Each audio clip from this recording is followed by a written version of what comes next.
Hey friends, Dr. Christy here, and I was reminded of something this week when I was talking with a patient and just reminding you just how important our diet, what we eat, how important that is, and how much really impacts your body. This may sound like common sense, but many people just don't understand.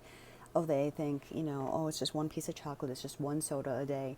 Sugar, all the things that we know are quote unquote not good or not healthy for us, they impact you even more than you realize. Here's my quick story that I was reminded about this week. When I was about 7 months pregnant with my oldest son, and at that stage in pregnancy, anybody who's watching who knows how pregnancy works, by that stage in pregnancy, you're feeling those movements on a regular basis. Sometimes certain practitioners even tell you to count the baby's movements every single day. I never did that, but I was very acutely aware of how often he was moving and if things were healthy, so to speak. Well, when I was 7 months pregnant, we went on vacation, and as many people do on vacation, I let a little bit loose on what kinds of things I normally let into my food consumption. My diet was way off. I was definitely having way more sugar, way more gluten, way more refined carbohydrates, all the things because I was just on vacation. Well, within 2 to 3 days, I stopped feeling my son move. Let me remind you that just for one more second, because it's so critical.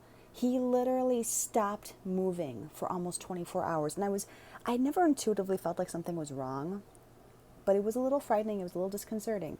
And so I sat back for a minute and was like, all right, I know I've been eating like garbage. I kind of feel like garbage. My energy is not quite where I know I want it to be right now. So maybe if I just take better care of myself once again, like I know to do, maybe that'll shift something. So that night we went out to dinner, and instead of getting pizza and pasta and dessert like everybody else, I got a nice giant platter of salmon and broccoli. Within an hour, I felt him start moving again. And he was jumping around and poking and kicking me just in the liver, which was quite uncomfortable. But that was normal. That was healthy. And so what happened to him? I basically drugged him for 2, 3 days straight. And he was telling me, he was being very clear, he did not care for it. So your body, once again, like I've said before, will communicate with you in whatever way possible to get your attention if you listen. My son was communicating with me in his way that he was just not pleased with what I was eating. And it really impacts you on a very deep way if you listen to those cues. Just a quick story that I had come up this week and I thought I'd share with you. So have a good day. Let me know if you have any questions or comments.